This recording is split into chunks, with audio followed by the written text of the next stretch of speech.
اللہ ولی الذین آمنوا۔ پھر اب لڑکے لڑکیاں اکٹھے پڑھتے ہو، اپنی نظر میں حیا کا سرما لگا کے رکھو۔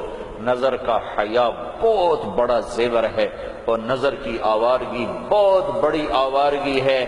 دلوں کو تباہ کرنے کے لیے اس سے زیادہ خوفناک کوئی چیز نہیں ہے، اور دل کو روشن کرنے کے لیے اس پردے کو جھکانے سے زیادہ کوئی چیز نہیں ہے۔ جس کی نظر نیچے ہوتی ہے پوری دنیا کے شیطان مل کر اسے گمراہ نہیں کر سکتے۔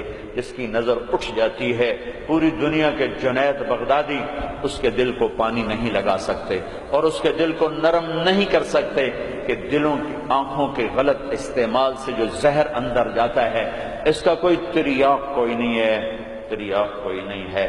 اور نظروں کو جھکانے سے جو طاقت اندر جاتی ہے اس کو تباہ کرنے کے لیے کوئی بم بلاسٹنگ نہیں ہے، کوئی گولی نہیں ہے، کوئی بلٹ نہیں ہے۔ یہ ایسی طاقت ہے کہ عرش تک انسان کو پہنچا دیتی ہے، یہ ایسی طاقت ہے کہ فرشتوں کو اس کے قدموں میں جھکا دیتی ہے۔ یہ ایسا نور ہے کہ جب تمہاری آنکھ بند ہوگی تو اللہ کی قسم سورج چاند کا نور بھی تمہارے نور کے آگے شرمائے گا، ماند پڑ جائیں گے یہ نور۔ اگر تمہیں اللہ نے آنکھوں کا نور دے دیا، اگر تمہیں آنکھوں کا حیا دے دیا، دنیا کے سارے ابلیس گمراہ نہیں کر سکتے۔ عمیر بن حبیب روم کی قید میں آئے تو رومن 10 آدمی تھے، 9 قتل کر دیے، بڑے خوبصورت تھے، لمبے چوڑے تھے، تو اس کو ایک رومی سردار نے اپنا غلام بنا لیا۔ پھر اس نے کہا کہ اگر تو عیسائی ہو جائے تو میں اپنی بیٹی بھی دیتا ہوں، اپنی ریاست بھی دیتا ہوں۔ تو انہوں نے فرمایا کہ سارا ملک عرب بھی دے دے اور ملک روم بھی دے دے، میں ایک پل کے لیے بھی اپنا دین نہیں چھوڑ سکتا۔ پھر اس کو ایک ترکیب سوچی، اس نے ایک گھر پورا خوبصورت فرنشڈ، اس میں ان کو بند کر دیا، اور شراب بھی رکھ دی، کھانا بھی رکھ دیا۔ ایک خوبصورت لڑکی کو تیار کیا کہ اس سے گناہ کرواؤ۔ وہ آ گئی، وہ گناہ کی دعوت دے رہی، یوں بیٹھا۔ 3 دن گزر گئے، 3 راتیں کو نہ کھایا، نہ نظر اٹھائی، نہ پیا۔ 3 دن کے بعد وہ لڑکی کہنے لگی تو کیا بلا ہے، نہ تو نے کھایا نہ تو نے پیا نہ تیری نظر اٹھی، کون ہے تم، کیا ہے تم، تمہیں کون روکتا ہے؟ تو فرمایا کہ اب تو میرے لیے شراب بھی حلال ہے جس حال پر میری پیاس پہنچ چکی، اور سور پکا کر رکھا ہوا تھا کہ یہ گوشت بھی میرے لیے حلال ہے جس سطح پر میری بھوک پہنچ چکی ہے، لیکن میرے رب سے مجھے حیا ہے جو مجھے دیکھ رہا ہے،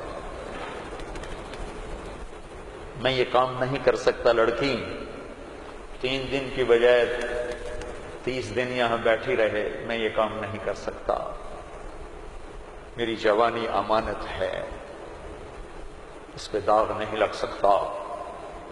وہ کہنے لگی تیرے جیسے انسانیت کے تاج کو میں قتل نہیں ہونے دوں گی، میں تمہیں چھڑاؤں گی۔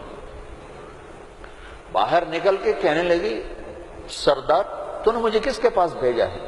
لوہا ہے، نہ کھایا نہ پیا، یا پتھر ہے کہ ایک دفعہ اس نے نظر اٹھا کے نہیں دیکھا، میں کہاں سے اس پہ ہاتھ ڈالتا؟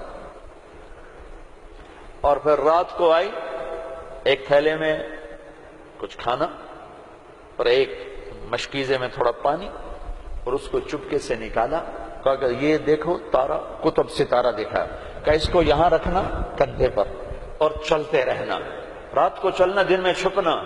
اگر اس کو تم نے اس سیدھے کندھے کے ساتھ رکھا تو ایک دن تم عراق پہنچ جاؤ گے۔ یہ کردار تھا جس نے صحرا نشینوں کو کیسر اور کسرا کے اوپر جھنڈے گاڑنے کی طاقت عطا فرمائی، توفیق عطا فرمائی اور قوت اور قدرت دی۔